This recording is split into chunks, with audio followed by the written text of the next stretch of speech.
ጤና ይስጥልኝ የተወደዳችሁ ተመልካቾቻችን አክብሮታዊ ሰላምታችን በያላችሁበት ድረስ ከአማራ ሚዲያ ኮርፖሬሽን ጎንደር ስቱዲዮ ለሰዓቱ ያዘጋጀነው ዜና ይዘን ቀርበናል። ከዜናዎቹ ጋር መቤቱ ነኝ አብሬያችሁ ቆይታ አደርጋለሁ። ቆይታችሁ ከኛ ጋር ይሁን። ሀገር በምክክር ከተገነባች ከጦርነት ይልቅ ንግግርን ባህል የሚያደርግ ትውልድ ይፈጠራል ብለን እናምናለን ሲሉ የጎንደር ከተማ ነዋሪዎች ተናገሩ። ሀገራዊ ምክክር ኮሚሽኑ ለዘላቂ ሰላም ግንባታ ትልቅ አሻራ እንደሚያሳርፍም ተስፋ እንዳላቸው ነዋሪዎቹ ተናግረዋል። አዲስ አለማየሁ በጉዳዩ ላይ ተጨማሪ ዘገባ አለው። ሀገራዊ ምክክር አንድነትና አብሮነትን በማጎልበት ጠንካራ ሀገረ መንግስት ለመገንባት ያስችላል። ኢትዮጵያ የጀመረችው ምክክር ሁሉም ተሳታፊዎች ይበጃል ያሉትን ሐሳብ የሚያንጸባርቁበት መድረክ በመሆኑ ዜጎች የምክክር ባህል እንዲያዳብሩና ለሀገር ዘላቂ ሰላምና መግባባት ጠቃሚ ሐሳቦች እንዲያበረክቱ እድል ይፈጥራል። አሚኮ ያነጋገራቸው የጎንደር ከተማ ነዋሪዎች ሀገራዊ ምክክር ጉባኤው ለዘላቂ ሀገር ሰላም ግንባታ ትልቅ አሻራ እንደሚያሳርፍ ተስፋቸውን ነግረውናል። አበው ዘውድ ይባላለሁ። ይሄ ምክክር ኮሚሽን በሀገር ደረጃ ያሉ ችግሮችን ፈቶ ሀገራችን ወደ ሰላም የሚያመጣ ተስፋ ጠብቃለሁ። በእኔ በኩል እናን የልኝ ይባላለሁ። የጎንደር ከተማ ነዋሪ ነኝ። በምክክሩ የምጠብቀው ህዝቦች ለዘመናት ሲጠይቁ የነበረ ጥያቄዎች በአግባቡና በሰላማዊ መንገድ ተመካክረው ምላሽ የሚያገኙበት ሁኔታ ይፈጠራል ብዬ ተስፋ አደርጋለሁ። ቢኒያም ዘለቀ ይባላለሁ። የጎንደር ከተማ ነዋሪ ነኝ። አሁን ሀገራችን ሰፊ ሀገር ናት።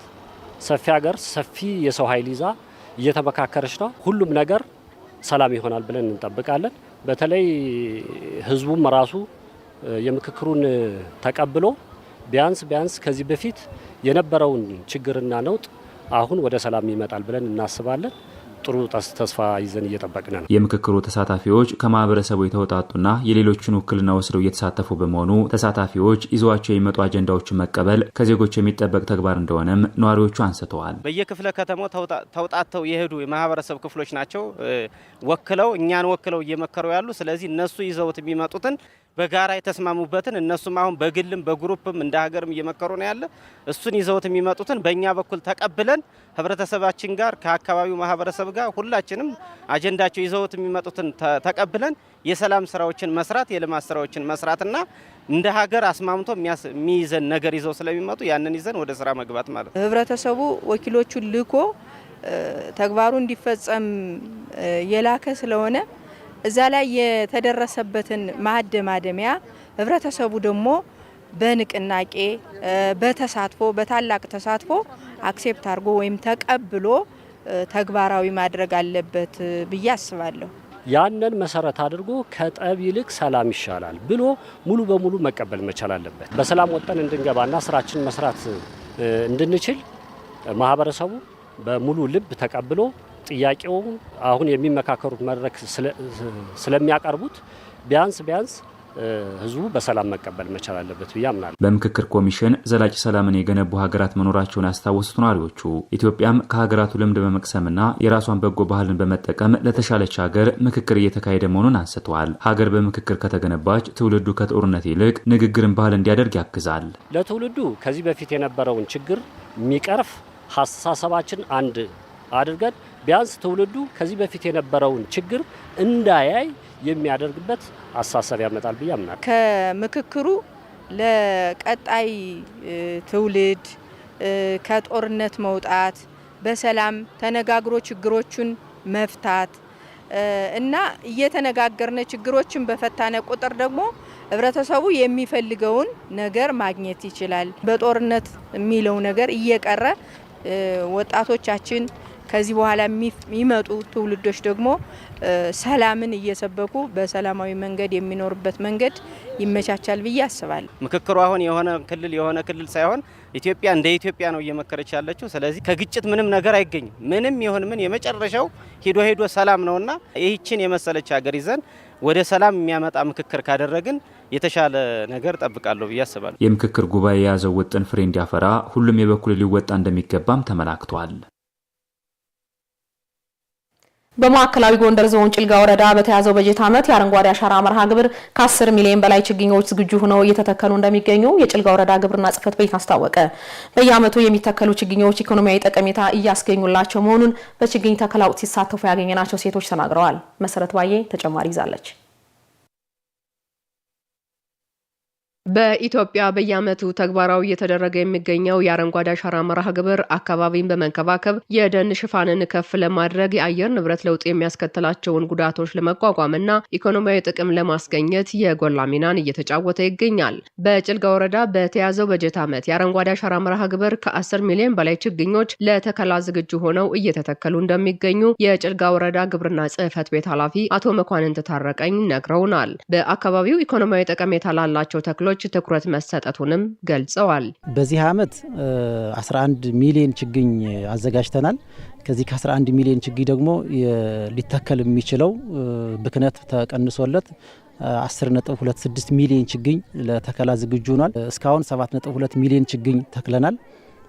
ዛሬም ከዚህ ጋር እንዳያችሁት በርከት ያለ ችግኝ ነው እየተተከለ ያለው። የአንድ ቀን ጀንበር ተከላ ለሱ 3.2 ሚሊዮን ችግኝ ተዘጋጅቶ እየጠበቅን ያለንበት ሁኔታ ነው ያለው። ከ163 ሺህ በላይ ቡና ተክለን አጠናቀናል።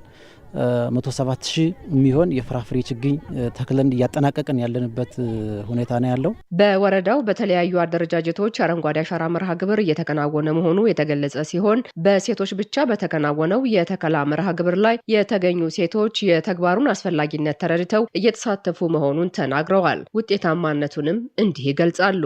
አገኘዎች ደመላሽ ችግኙ አምናን ተክለን ጥሩ ነው፣ አሪፍ ነው። አሁንም ደግሞ ዘንድሮ ደግሞ ያምናውን ጥቅም ስላየነ ዘንድሮ ደግሞ ጨምረናል። አቮካዶም ወስደናል፣ ሽኳር ድንችም ወስደናል። ጌሾ ደግሞ በራሳችን በግላችን ወስደን ተክለናል። በአመት 3 ጊዜ ነው የለቀምኩት። አምና ራሱ የተከልኩትን ጌሾ ማለት ነው። እና በጣም ጠቃሚ ነገር ነው። ስሜ ወይዘሮ አስማር እባላለሁ። የተለያዩ አትክልቶችን ይኸው እየተከልንም እንትን እያልንም ያለና አረንጓዴ አሻራ እያሳረፍነ በጣም ደኖች የተስፋፉና እየለሙ ነው ያሉልን። ለውጡ በጣም አሪፍ ነው። የተገኘ ውጤት አለው። እንኳን በዚህ በአረንጓዴ አሻራው በየቤታችን በየእንትናችን አትክልት በጣም እየተተከለ ነው ያለው። በወረዳው የሚገኙ ሴቶችን በሀገራዊ የልማት ስራዎች ላይ በተግባር እንዲሳተፉ እየተደረገ ነው ያሉት ደግሞ የጭልጋ ወረዳ ሴቶች ህጻናት ማህበራዊ ጉዳይ ጽሕፈት ቤት ኃላፊ አረጋሽ ማዘንጊያ ናቸው። አረንጓዴ አሻራ ማለት ትውልድን መትከል ነው፣ መገንባት ነው።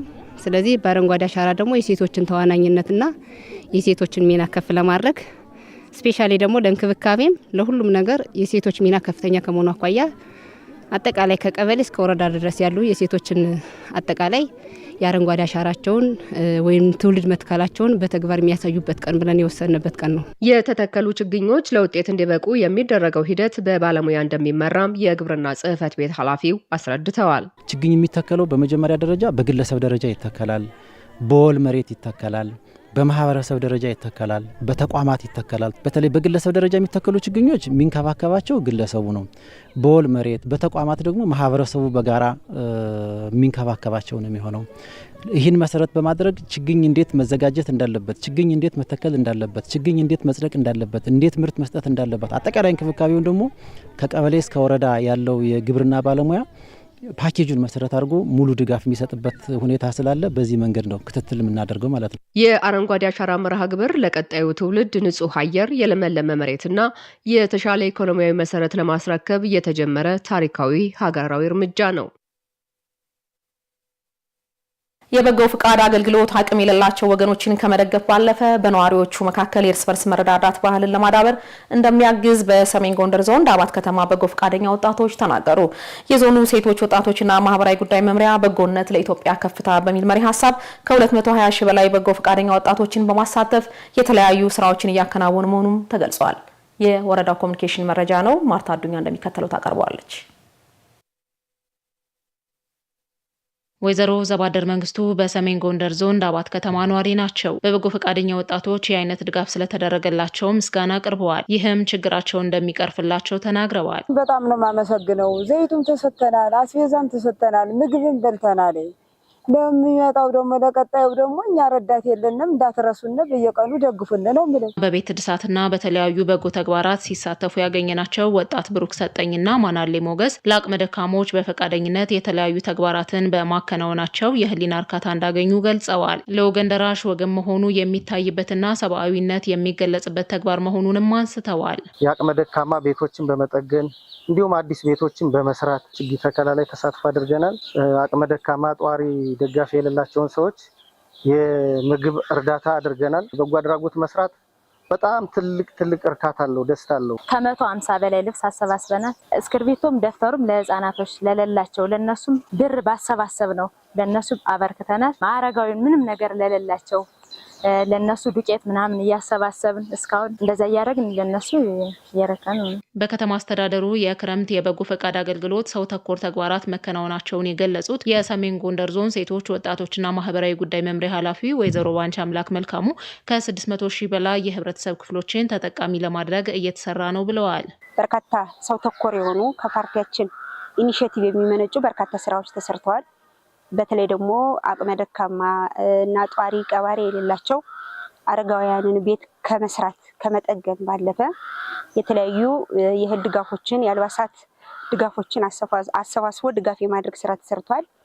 ማዕድ የማጋራት ስራ ተሰርቷል። 600 ሺህ አካባቢ የማህበረሰብ ክፍል ይጠቀማል ብለን በቅድ ይዘናል። በተያዘው በጀት ዓመት 12 ቤቶች በአዲስ መገንባታቸውና 24 ቤቶች ደግሞ መጠገናቸውን የተናገሩት የዳባት ከተማ አስተዳደር ከንቲባ ሀብትሸት ሞገስ ችግኝ ተከላ፣ ማዕድ ማጋራት፣ የትምህርት ቁሳቁስና የአይነት ድጋፍ ተግባራት መከናወናቸውን አስረድተዋል። በዚህ ዓመት ወደ 12 አዲስ የሚገነቡ ቤቶች አሉ፣ ወደ 24 ደግሞ የሚጠገኑ። ስለዚህ አብዛኞቹን በማጠናቀቅና ለቤት ባለቤት ለማስረከብ ዝግጅት ላይ እንገኛለን ማለት ነው። ችግኙ ሁለት ጥቅሞች አሉት። አንደኛው የከተማችን አረንጓዴና ውብ ከማድረግ በተጨማሪ ለወጣቶች ስራ ዕድል ፈጠራ የኢኮኖሚ ምንጭ እንዲሆን በማድረግ በተከታታይ በየዓመቱ ችግኝ እየተከልን እንገኛለን። 100 የሆኑ ተጋላጭ ማህበረሰብ የምግብና የተለያየ የአልባሳት የትምህርት ቁሳቁስ ችግር ያለባቸውን ተማሪዎችን በመለየት ግብዓት የማሟላትም አንዱ የመርሃ ግብሩ ነው ማለት ነው። የበጎ ፈቃድ ስራው ዓመቱ ሙሉ የሚተገበር ስራ መሆን እንዳለበትም ከንቲባው አሳስበዋል። በታች አርማጮ ወረዳ ለነገዋ ሀገራችን ተስፋ እንትከል በሚል መሪ ሀሳብ የአረንጓዴ አሻራ ችግኝ ተከላ መርሃ ግብር ተካሂዷል። በማዕከላዊ ጎንደር ዞን በታች አርማጮ ወረዳ የችግኝ ተከላ መርሃ ግብር ላይ የወረዳ የመንግስት የስራ ኃላፊዎች፣ የመንግስት ሰራተኞች፣ በጎ አድራጎት ማህበራት፣ ወጣቶች፣ ሴቶችና የከተማ ነዋሪዎች ተሳትፈዋል ተብሏል።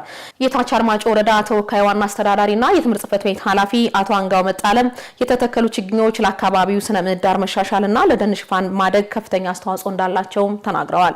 ችግኝ መትከል ብቻ ሳይሆን የተተከሉትን ችግኞች በመንከባከብና በማጽደቅ ረገድ እያንዳንዱ ማህበረሰብ ኃላፊነቱን ሊወጣ ይገባል ሲሉም ጥሪ አቅርበዋል። የታች አርማጮ ወረዳ ግብርና ጽሕፈት ቤት ኃላፊ አቶ መልካሙ ደሴ በበኩላቸው ሀገራዊ ለውጡን ተከትሎ ለግብርናው ዘርፍ የተሰጠው ትኩረት እጅግ አበረታች ከመሆኑ ባሻገር ዘላቂና አስተማማኝ አየር ንብረት እንዲኖርም ያለው ፋይዳ የጎላ መሆኑን አንስተዋል። የዛሬው ችግኝ ተከላችን ለትውልድ የምንተወው ተስፋና ለቀጣይ ዘመናት የምንኖረውን አስተማማኝ መሰረት በመሆኑ ማህበረሰቡ በባለቤትነት ተግባሩን ሊፈጽም ይገባል ሲሉም አሳስበዋል። መረጃውን ያገኘነው ከወረዳው የመንግስት ኮሚኒኬሽን ጽሕፈት ቤት ነው። የተወደዳችሁ ተመልካቾቻችን ለአብሮነታችሁ ከልብ ያመሰገንን። ከአማራ ሚዲያ ኮርፖሬሽን ጎንደር ስቱዲዮ ለሰዓቱ ያዘጋጀነው ዜና የእስካሁኖቹን ይመስሉ ነበር። ከዜናዎቹ ጋር መቤቱ ነኝ አብራሽ ቆይታ አደረኩ። ወደ ዋናው ስቱዲዮ መልሳችሁ ጤና ይስጥልኝ።